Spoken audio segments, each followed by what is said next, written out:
Welcome, wanderer of the waking world. Let your breath slow, your thoughts soften, and your eyes close if they wish.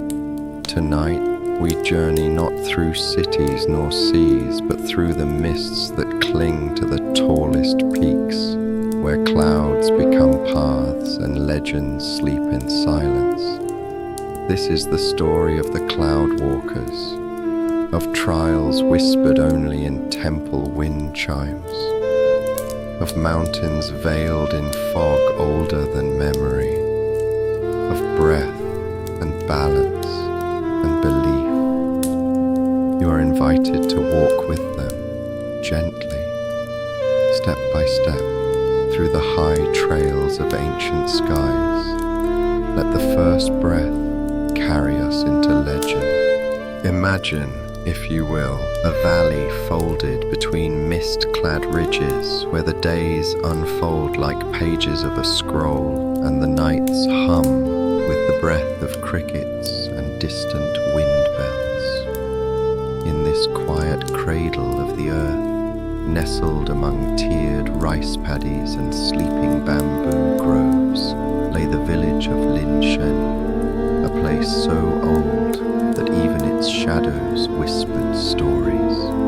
The villagers, simple and content, lived by the rhythms of the land, planting, harvesting, steeping leaves into tea, and singing old songs at twilight. They knew the winds and the ways of the clouds, but among them lived one whose breath was different. His name was Shen Tao, a quiet boy with eyes the color of dusk. He was the son of Mei Lan, the village tea mistress whose potions could soothe fevers and sweeten dreams.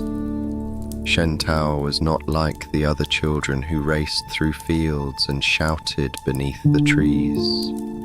He preferred stillness. He listened. He watched the clouds roll over the high cliffs and wondered what voices shaped them. The elders often spoke of the breath, qi, that flowed through all things. They said some were born with lungs that could catch the wind of heaven itself. Shen Tao did not know if this was true, but when he stood on the highest terrace at dawn, his body unmoving, and let the breeze play across his skin, something inside him always stirred. It was on one such morning, when the sky glowed pale lavender and the mists clung low like sleeping dragons, that the wind changed. It did not rush. It did not roar. It arrived gently, like the sigh of an old friend, wrapping around him, warm yet endless. That day, the temple bell rang. No hand touched it, no rope swayed, but the sound carried, deep, low, and clear, awakening birds, stirring old bamboo, and turning every head in Linshen. The bell had not rung in generations. By sunset, the elders had gathered in the incense chamber. The whispering scrolls were unfurled, revealing silken words that shimmered in candlelight. The time had come for the 7 trials, they said. The mountain had chosen anew. Every generation, when the balance of sky and stone trembled, one would be called to walk the cloud paths, to reach the sealed gate of stillness and breathe life back into the silence. It was not a path of conquest, it was a path of dissolution, of ego, fear, and illusion. Only one in harmony could find the truth beyond the 7th peak. The next morning, as dew still kissed the lotus leaves, Shen Tao found a token resting on his doorstep, a piece of smooth green jade, carved with the sigil of the celestial crane. symbol of trials and transcendence. It pulsed faintly, not with heat, but with breath. He did not speak. He did not ask. He simply turned back into his home, tied a satchel of dried pears, cloudwater tea, and a rolled sleeping mat. His mother placed a worn flute in his hand, never played, but always kept. A family relic passed down from a line of windwalkers, now forgotten. "You walk with all of us," Melan said softly, her voice like steaming rice, "even if your feet tread alone." With that, Shen Tao bowed once, to the earth, to his mother, to the rising sun, and he began to climb. The world's spine rose like a coiled dragon above Lin Shen, its peaks veiled in clouds that shimmered faintly in moonlight. The first leg of the path wound through ancient pines whose bark bore ribbons from centuries of pilgrims. Stone lanterns marked forgotten corners, overgrown with moss, but still faintly glowing with blue fireflies. Each night, Shen Tao rested where the mountain permitted, once beneath a thundering waterfall that roared into silence. Another time atop a plateau ringed with frozen lilies that never melted. He listened to the wind, the echoes of the ancients, and the occasional soft laugh of something just beyond sight. On the fourth evening, as the stars rose silver and countless, Shen Tao came upon a solitary figure, an old monk, or perhaps more, cloaked in robes the color of ink, with a long white beard that moved with the wind. He sat atop a smooth jade boulder, his fingers moving slowly in the air as if weaving threads that only spirits could see. "You seek the gate of stillness," the figure murmured without looking, "but the wind must first know your breath." The monk opened his palm. Within lay a single feather of smoke, unmoving despite the breeze. "Play the flute, not with effort, with exhale." Shen Tao lifted the flute. At first, no sound came, only the flutter of his own breath inside bamboo. But he did not push. He remembered the rice fields, the morning wind. He let the sound form itself, and it came. A note so faint and clear, it seemed to hum against the bones of the mountain. The feather stirred, rose, and vanished. The monk smiled. "You have taken the first breath." In the morning, Shen Tao awoke alone. The jade boulder remained. Upon it, now carved, "Follow the breath, not the path, not the..." With that, he turned toward the ridge where the clouds curled like beckoning fingers, and the wind trial of Hanlan awaited. In the lingering hush that followed the awakening breath of jade, the cloud walkers descended into silence once more. The first step of their celestial trial had been taken, but the path ahead, cloaked in wind and shifting skies, waited with subtle breathlessness. Hanlan, the second among them, was not one to boast or speak much. His heart was quiet, like a mountain lake in early dawn. His movements held the stillness of bamboo groves in winter. Yet within him stirred a force older than steel, a harmony shaped by centuries of breath discipline and wind-sculpted form. He had trained among the cliff monasteries where one could whisper to the sky and hear the clouds murmur in return. And now he was chosen for the second ascent, the trial of wind. It began at the foot of the whispering peaks, a cragged wall of rock kissed by wind so constant and sharp that it had carved wind chimes from stone. Here, no flame could survive, only breath and balance. The air was thin, and the ground below lost to mist. The path forward was not marked by flagstone or ladder, but by wind itself. Ribbons of current Han Lan must learn to walk upon. The elders had said, "Only when the wind bears you as a mother bears her child will you rise, not before." So Han Lan knelt. His bare feet touched the dew-chilled stone.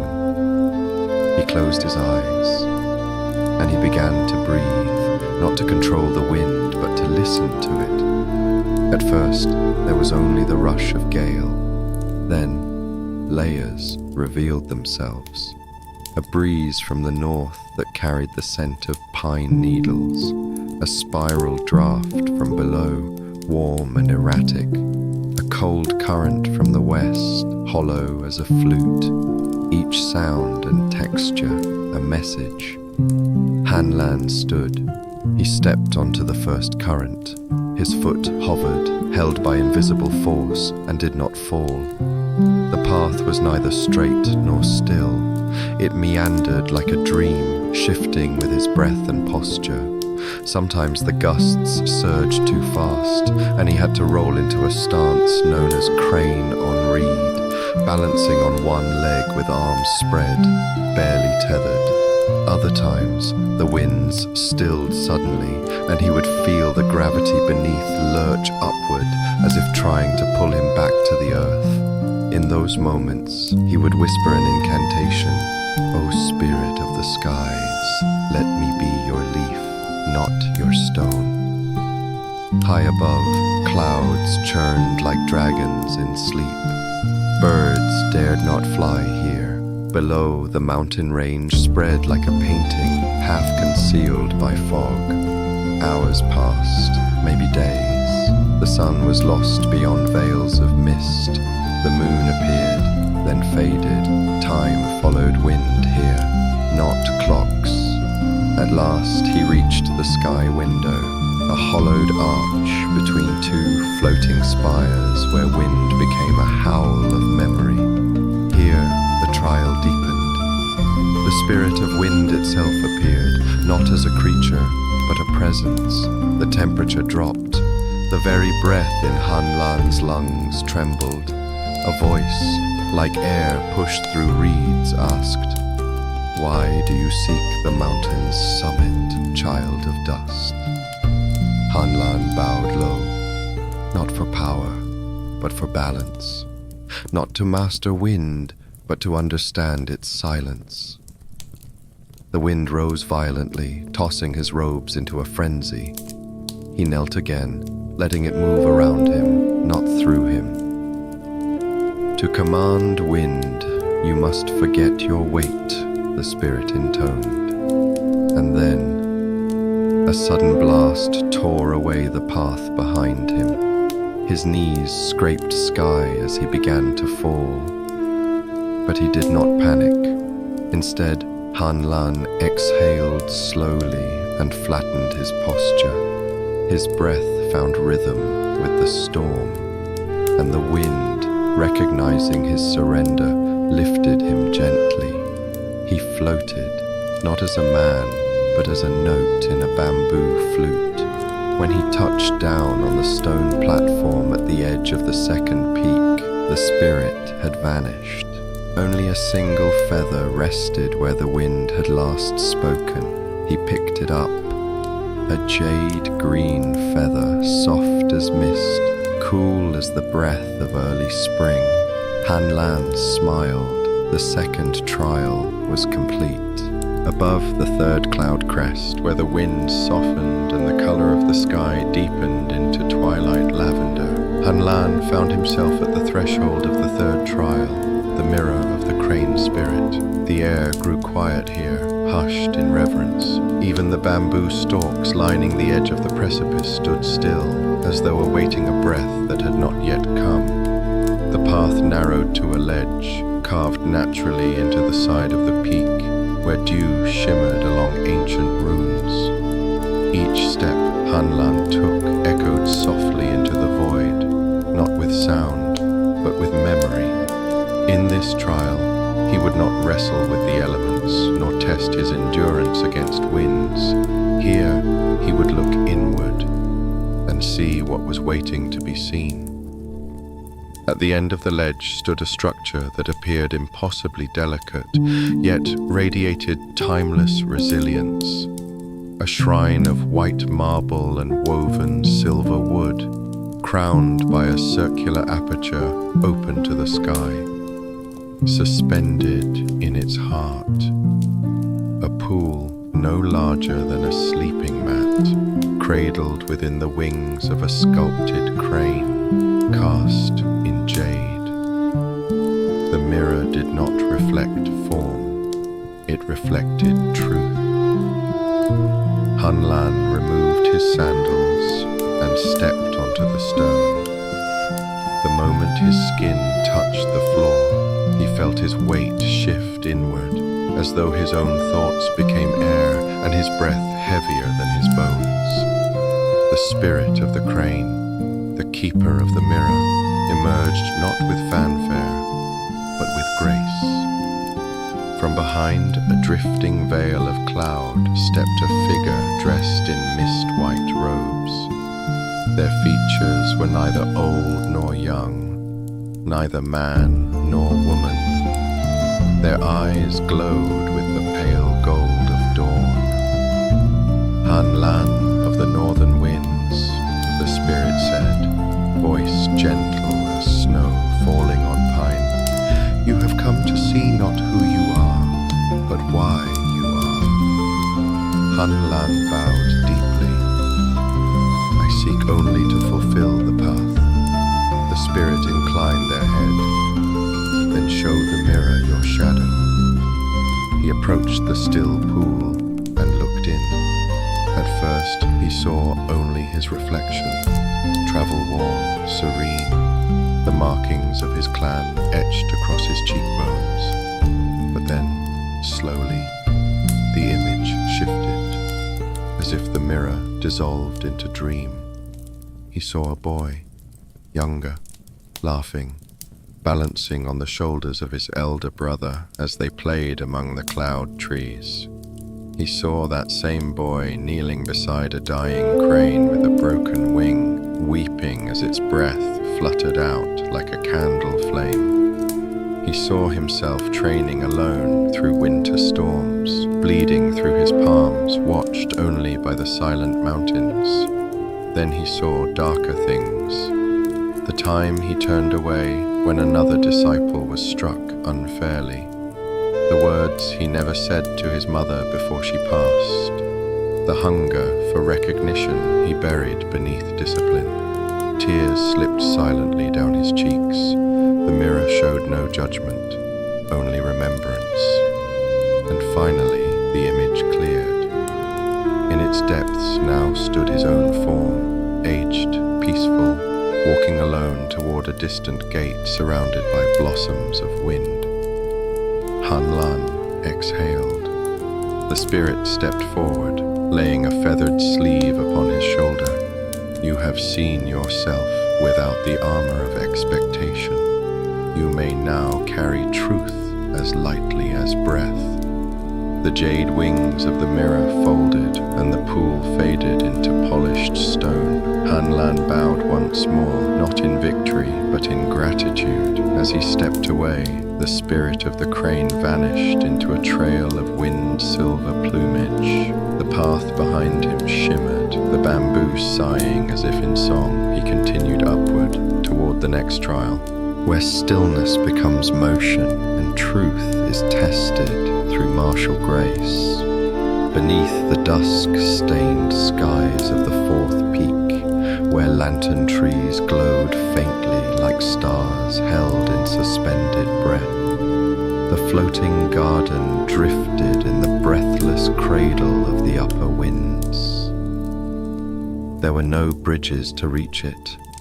only swaying petals of cloud lotus and strings of spirit light, weaving through the air like ribbons cast by a dreaming god. Hanlan approached not with footfall, but with presence. As he stepped onto the curved edge of a floating petal, the world welcomed his weight like memory. No resistance, no response, only harmony. The garden was a paradox. Its trees bore no roots. Its stones never touched earth. It hovered, yet it felt grounded. Great koi with tails like silken scrolls swam through the air, circling ancient bonsai whose leaves shimmered like jade and bronze. Wind chimes with no strings rang in slow, sacred rhythm. At the center, a single platform awaited, circular, edged in gold. There stood his opponent. She wore no armor. Her robes were white, her eyes half closed. Her name was Mei Xin, the Whispering Palm. It was said she had never spoken aloud and never lost a duel. Hanlan bowed. She did not bow in return, only opened her hand. A breeze whispered through her fingers, and the duel began. There were no cries, no thunder, no spectacle, only silence, and the sound of fabric stirring air. Mei Xin moved like ink on rice paper. Her feet never touched the same place twice. She flowed rather than fought. Hanlan, trained in the mountain crane style, knew to watch her breath, not her fists. But she gave no breath away. She was still as wind trapped in glass. He stepped into the first form. Rising flame greets dawn. She countered not with strike, but with absence. He swung, and she was gone. Again, autumn leaf rides the gale. And again she dissolved, like smoke curling from a tea lamp. Only on the 12th form, lotus root stills the current, did he find her hand. It met his not with strength, but with stillness. His body froze, the wind ceased. The garden hung motionless, and in that silence, a single truth was offered. To master motion, you must know when not to move. The duel was over. Later, Mei Xin walked beside him to the edge of the garden. Still silent, still weightless, she gave him a seed. Plant it, she signed with her hands, at the last gate. It will know when to bloom. Hanlan bowed deeper than before. He had not won, but he had not failed. In the way of the cloud walkers, that was the truest kind of victory. The sky above Mount Shuilan darkened into evening jade, the color between shadow and breath. Mist hung low, as if the mountain itself exhaled softly, sending sighs curling over the narrow path Hanlan now walked. His robes whispered against the stone, and his thoughts were heavier than the wind that stirred his sleeves. In his hand, he held the remains of the flute, his father's flute, split cleanly in two during the last trial. It had been his anchor, his compass in this sacred ascent.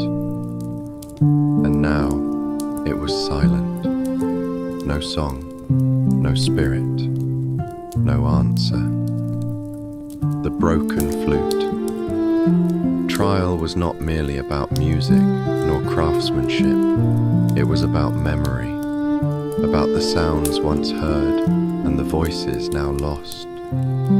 And to pass this trial, Hanlan knew he must find a way to remember something even older than the song.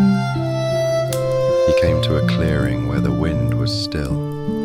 The trees bent outward in a perfect circle, as though pushed away by some long-forgotten force.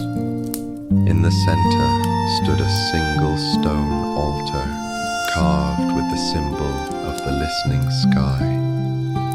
Hanlan knelt. He placed the two halves of the flute upon the altar, and in the stillness he let his breath go, long, slow, like smoke unraveling from a lantern. His eyes closed, and the memory of his childhood emerged, not in words, but in sound. A single note, a trembling chord, his father, sitting under the plum tree at dusk, playing the song of rain returning to the sea. In the ritual of remembering, Hanlan did not try to recreate the melody with his lips or fingers.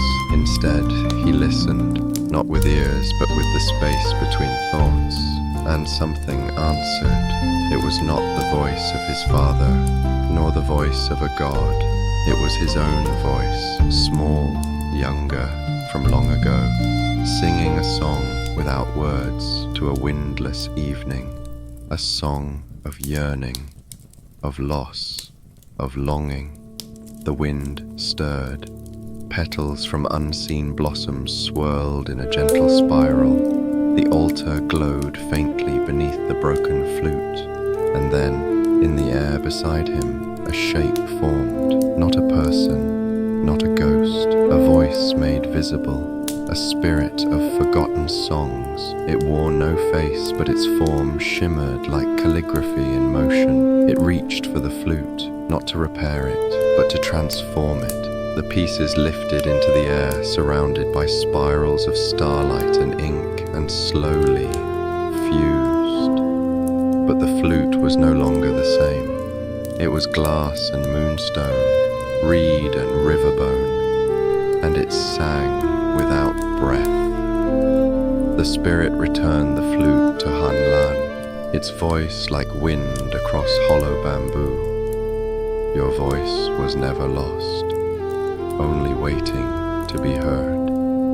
Hanlan rose. He lifted the new flute to his lips. He did not play the songs he had known. He played silence shaped by sorrow, pauses filled with meaning, breath turned to offering, and with every note the sky above the clearing changed, from grey to silver, from dusk to starlight.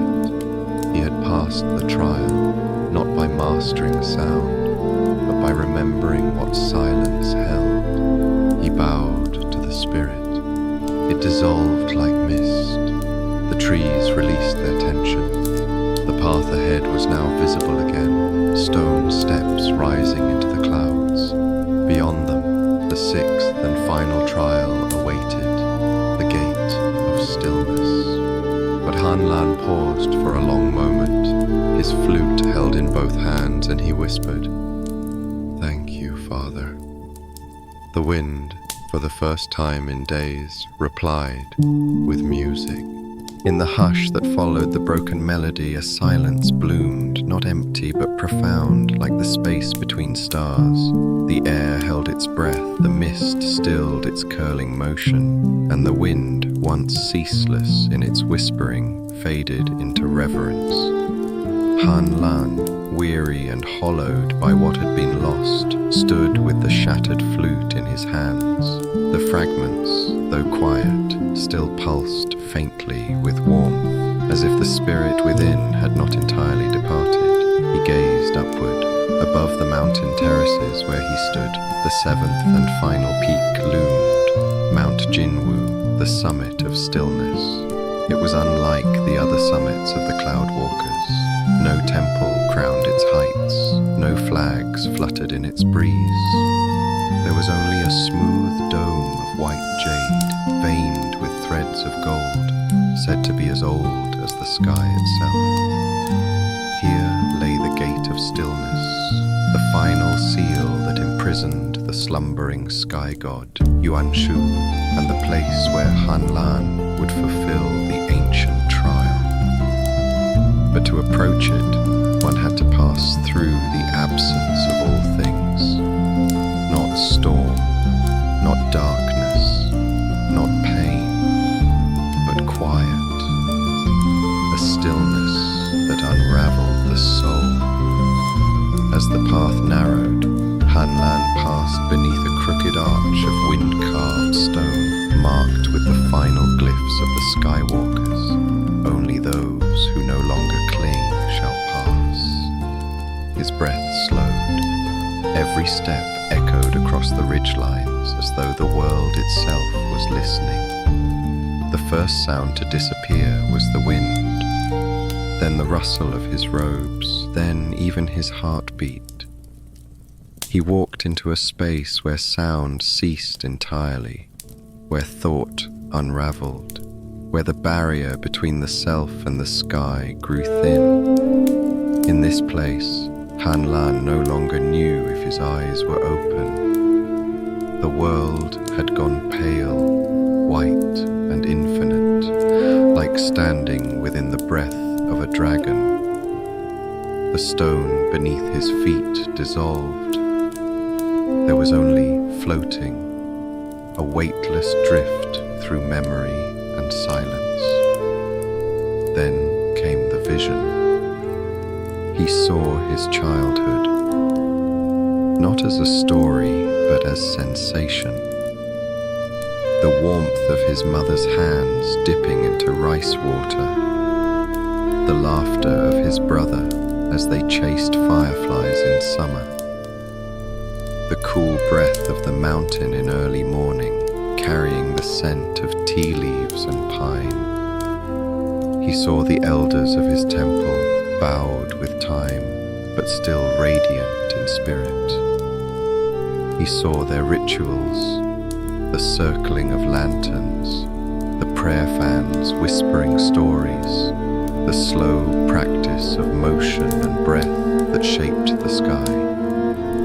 And finally, he saw himself, sitting quietly in meditation, younger and unscarred, a boy with clear eyes, a vessel yet to be filled. A voice emerged, not spoken aloud, but remembered from within. When you return to nothing, you remember everything. It was the teaching of Master Serene, his first guide. Hanlan understood this was the final test, not of strength, not even of will, but of release. He let go of sorrow, of anger, of the ache for praise. He let go of his fear of failure, of the need to be remembered, of the flute now gone, of voice. And in that release he felt it, the trembling at the core of his spirit, not destruction, rebirth. The stillness did not vanish, it expanded. It became a vast field of light, gently humming like breath in a sleeping body. And in the center of it, floating on nothing, was the gate of stillness. No hinges, no door frame. It was a disk of absolute quiet, rippling with inner light like moonlight on snow. Hanlan approached. With no voice left, he bowed. The gate shimmered. Then, with a sound softer than snowfall, it opened. What lay beyond was not a chamber or a throne. It was sky. Endless, living, conscious sky, and in the heart of it hovered the slumbering god, Yuanshu, lord of the breath between stars. He was vast but weightless, shaped from clouds and constellations. His face, half veiled by a drifting veil of silver mist, was serene. Around him, 1,000 floating threads of light stretched outward like veins through the world. Hanlan knelt, and from deep within the slumbering deity, something stirred. A breath, not air, not wind, but essence. but every fiber of his being. His wounds ceased aching. The silence sang again, and though no words were exchanged, understanding bloomed within him. The balance was restored. The world once again remembered how to breathe. He drifted downward, out of the sky, back through the opened gate, back along the silent path, back into the world of wind and song.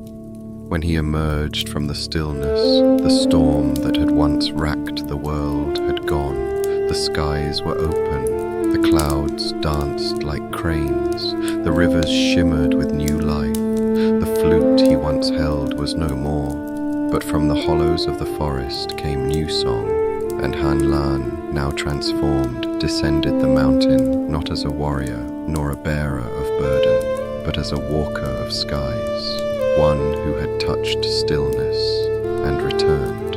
Imagine for a moment the stillness after the storm, the breath that follows the final flute note. The silence once a song has ceased to echo. That is where we begin the last chapter of our tale. The mists have parted, the 6 gates of trial now lie behind Han Lan, and yet the most sacred summit still awaits him. No map leads to the final height, for it does not rest within the world alone. It rises only when the soul is quiet, when the sky hears your name whispered not from pride, but purpose. Han Lan awoke on the ridge of the 6th gate, knees folded beneath him, palms resting gently on his thighs. His breath was slow, the kind of still breathing only monks or mountain deer know. His eyes closed. Around him, the winds circled but did not touch. They bowed. He had passed the gate of stillness, but one path remained. It began not with movement, but with memory. As he opened his eyes, the mountain shifted. The stone beneath him softened, and clouds poured upward in silence, forming a stairway of sky.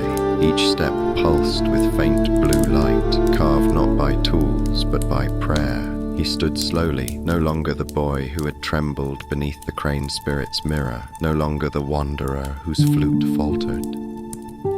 Han Lan now was whole. With each step he took into the rising air, the world below faded, the villages, the forests, even the shapes of his old regrets. The wind grew warmer, not of heat, but of blessing. Then the voices returned, not words, but breath.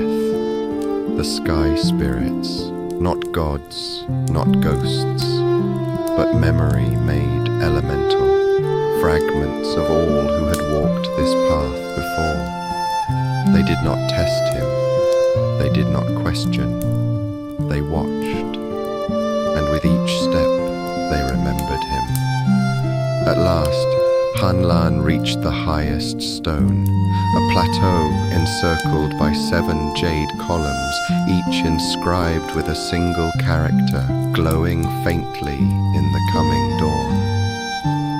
The wind fell silent, a breathless quiet held the sky, and from it a shadow formed. It was not a beast, not a dragon, not a god. It was the shape of the first skywalker, neither man nor woman, neither old nor young. Its robes were formed of smoke, its eyes like coals pressed into snow.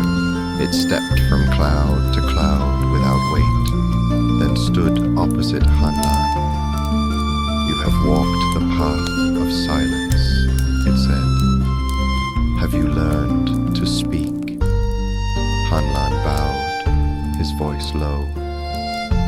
"I have learned to listen." The shape tilted its head, then offered its hand. "Then you may sing." From his robes, Han Lan withdrew his flute. Once cracked and broken, it now shone with the quiet luster of aged jade. He lifted it to his lips and without fanfare began to play. It was not a triumphant tune, nor one of mourning. It was a song of return. The air shimmered, the jade pillars vibrated, and far below, the gates, each one opened in reverse. The storms calmed, the gardens bloomed, the mirror cleared, and through the clouds, the people of the world lifted their faces in sudden stillness, as if something ancient and forgotten had brushed their cheeks. Their hearts slowed, their breath deepened. Peace, like a hush, descended. When the final note faded, Han Lan lowered the flute. The shadow was gone, the columns now blank. He was alone, or perhaps fully accompanied. He stepped forward, off the final stone, and did not fall. He walked on air, down through dawnlight, down through drifting light, until the clouds welcomed him like kin. Years later, in villages high and low, they would speak of the return of the Skywalker. They would say that a boy once climbed where no map reached. They would whisper of a time when the sky grew still, and among them a traveller in robes of grey would smile quietly. He would play no song. But sometimes when children dreamt beneath drifting clouds, a single note would rise across the mountains, clear, soft and steady, the breath of jade, the end and the beginning. Thank you for joining this tale. May the wind guide your dreams.